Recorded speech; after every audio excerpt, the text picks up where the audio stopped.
Salut Tristan, est-ce que tu peux parler de toi, te présenter en quelques lignes?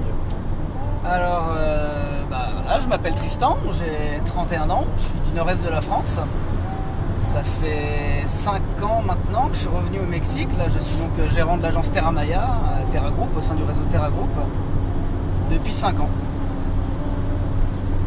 Et comment t'es arrivé à faire ce travail de réceptif? Toujours un petit peu la même chose, je pense, hein, un petit peu par hasard, tout simplement. Moi, j'avais fait un échange universitaire il y a 10 ans au Mexique, déjà à l'époque, à Guadalajara, dans l'ouest. J'étais tombé amoureux du pays, des cultures. J'avais déjà eu l'occasion de voyager un petit peu, principalement en pays hispanophone. Et le fruit des rencontres, le fruit du hasard, je partais pour un voyage et je suis rentré dans le voyage, tout simplement. Et le Mexique, c'est un hasard ou c'est un choix?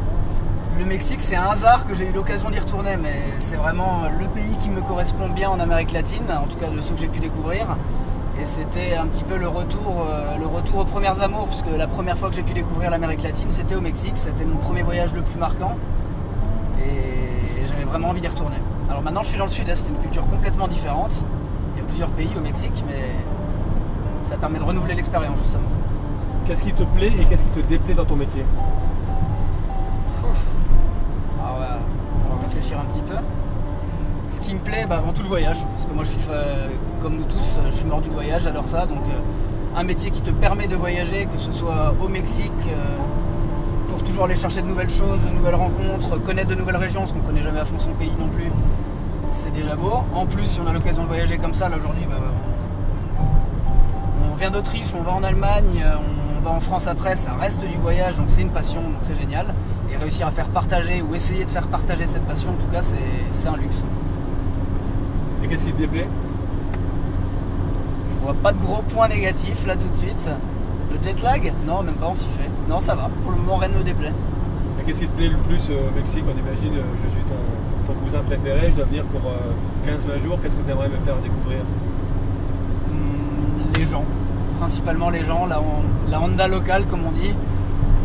J'aime toujours bien montrer comment je vis quand j'ai des familles, des amis, alors encore plus que des voyageurs qui passent à l'agence, mais leur montrer vraiment comment je vis, les petites choses du quotidien, le petit poste de tacos et cabeza à côté de la maison où tu as les gens du quartier qui viennent manger avec l'autre qui pousse sa tacos sur la grosse souche, et puis tous les petits trucs de la vie quotidienne qui font que le Mexique est un pays agréable à vivre. Et l'expression la plus parlante du Mexique, la plus représentative de ce pays?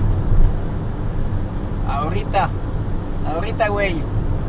Tout de suite, mais pas tout de suite. En fait, c'est une façon de dire maintenant, mais ça repousse juste un petit peu après. Il faut savoir être patient, il faut savoir s'y habituer. Il ne faut pas arriver pile à l'heure au rendez-vous, c'est pas l'Autriche, hein, ça c'est sûr.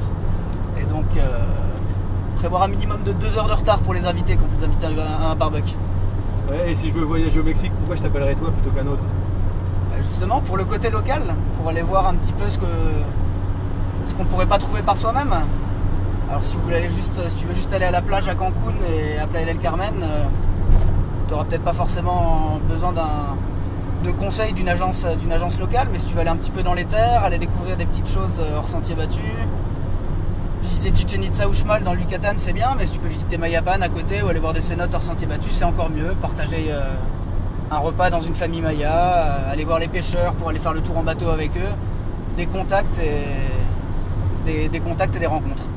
Et c'est quand même sympa de te retrouver à faire une interview en Allemagne avec un caméraman mexicain.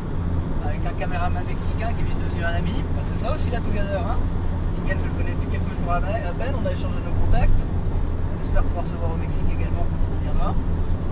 C'est plutôt sympa, effectivement. Et tú, Miguel, México en 2 o 3 palabras? México es mágico, es fértil, es amoroso y gentil y amable.